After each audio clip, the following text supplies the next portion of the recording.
Ang nakikita ninyo sa larawan ay ang tinatawag na guillotine, isang makasaysayang kagamitan na ginamit bilang paraan ng pagpataw ng parusang kamatayan sa mga kriminal at rebelde at iba pang lumabag sa batas ng kaharian o estado. Ipinakilala ang guillotine noong 1700 sa France sa panahon ng French Revolution.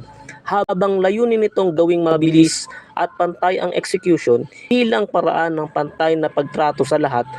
Unang ginamit ito noong 1792 at kalaunan ay naging kilala sa pagbitay ng libu-libong tao, kabilang na sina Haring Louis XVI, Marie Antoinette at Maximilien Robespierre.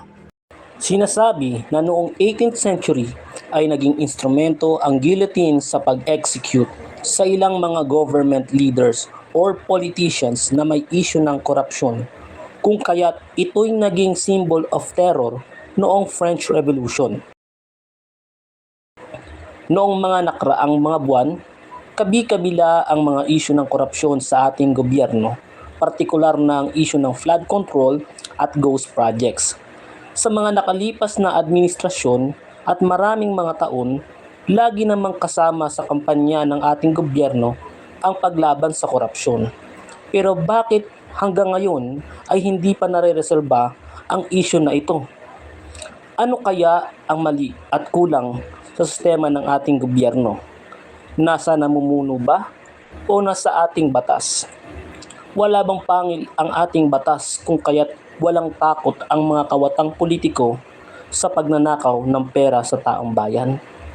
Meron pa kayang pag-asang makabangon ang ating bansa at mawala ang korupsyon na nangyayari sa ating gobyerno?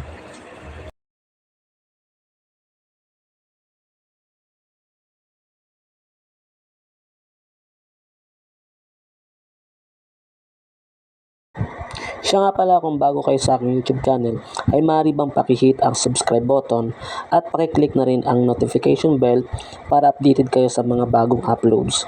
Salamat!